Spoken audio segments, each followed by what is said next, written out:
Hi guys, Ronnie here and welcome to my trainer room. This video will be a bit of a follow-up to the last video where I shown you what modifications I have done to convert or adjust my cross bike for road riding, and it didn't go terribly well. I wasn't exactly happy with that, and one of the viewers commented that why even bother riding outdoors. And a couple of years ago, this comment would have been quite ridiculous because indoor riding was awful and I hated it. But nowadays things are very different, and he's actually onto something here, because the main problem with indoor riding is boredom, because you're standing still, sweating away, and time seems to tick by very, very slowly. But nowadays with training apps like Zwift, mainly that's what I use and I think it's the best, but there are others as well up and coming, so that really gives the fun factor back to riding even indoors, particularly if you have a good smart trainer set up like I have here. This is a Wahoo Kicker 17, soon to be upgraded to an 18. It's a completely different experience, and really it's not boring at all. In fact, sometimes it can be quite a bit more interesting because there are tons of people online riding around you. There are events, there are races, there are structured workouts, training plans, whatever. So yeah, that part definitely isn't a problem anymore. At least for me, I really enjoy it. And enjoy doing that. The problem I did have though is overheating, because I've been using a standard sort of a fan, and that's really not effective, particularly in those harder efforts. So this year Wahoo have released their Kicker headwind fan, and if you get the position right, set it up according to heart rate, I think that makes the most sense. It just, again, has a transformative effect on indoor riding, because you no longer suffer from overheating. Just yesterday I've done a almost 3-hour ride with 3 20-minute threshold blocks.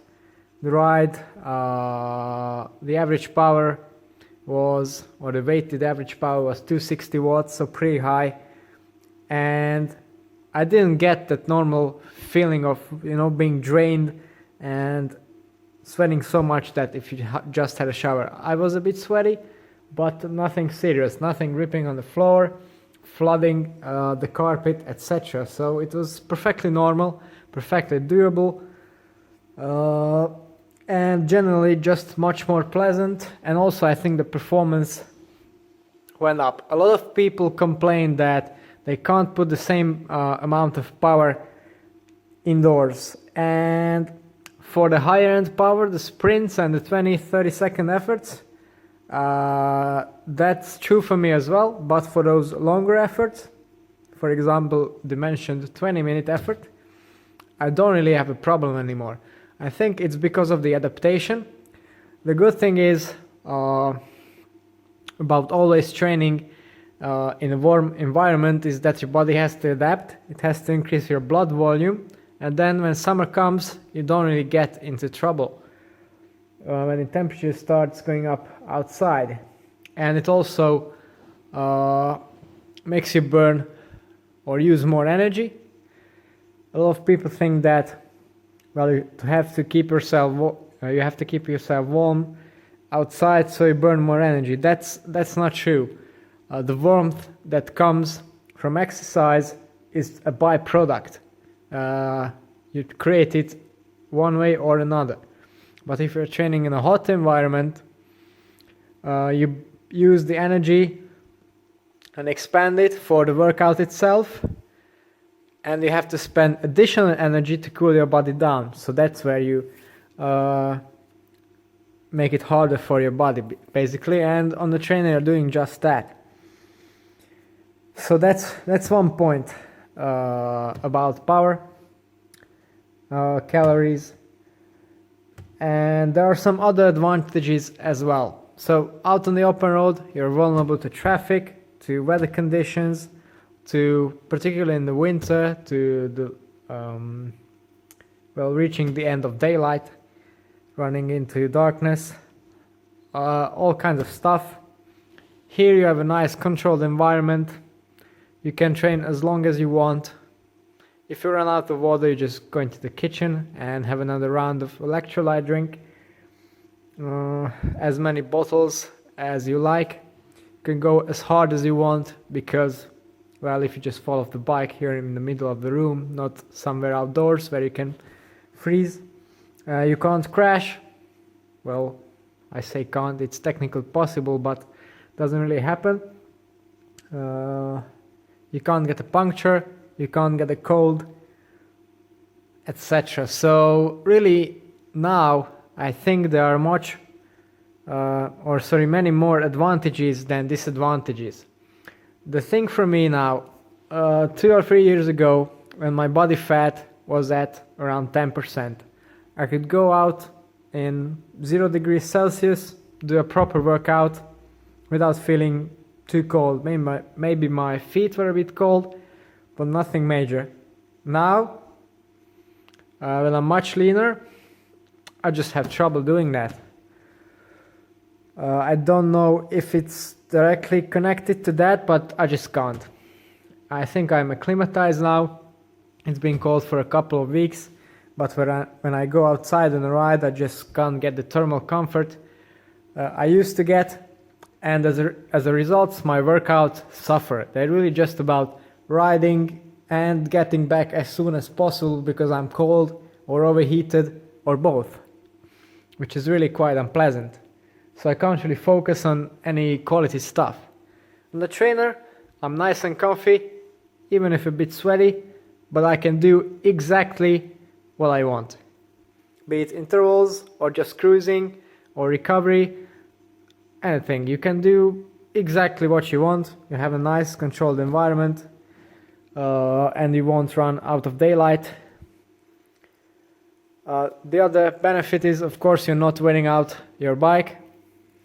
You can use any bike, time trial bike. I usually have my time trial bike in here, but it's going a bit of a reconstruction now. I also like riding this bike outdoors, but now it's here because there's no front brake. I need to wait until that arrives, but of course here you don't really need that.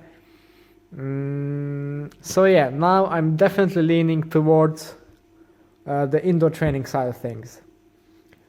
Of course there are benefits for outdoor riding, and I think I'll stick more to the off-road side of things this year or this winter because it's just not that cold. You don't get so much wind chill and you're riding at 20 km per hour as opposed to 40 km per hour.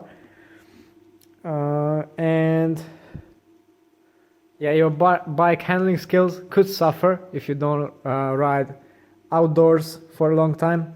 Of course, it's cross season for me now, so that's not very likely to happen.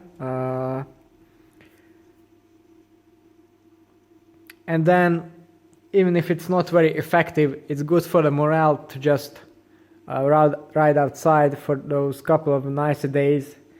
So you have that kind of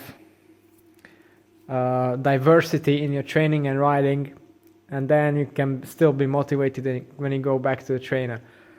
Last year we had a pretty long winter, and by the end of it, even though I still liked this setup, it was a bit tiring mentally, going on the trainer for 1 or 2 hours, sometimes even 3, every single day for 2 months. That's definitely not the thing you want to do. So riding outside, sometimes just to mix it up, is definitely a good thing. But if you want the quality stuff, the quality workouts, then I think the trainer is the way to go. Okay, so these are my experiences and observations. I hope they can be useful to someone. And if you want to know more about my actual bike setups, or perhaps the trainer setup I have here, then don't forget to tune into the channel and subscribe. It's all for today. Thanks for watching and see you next time.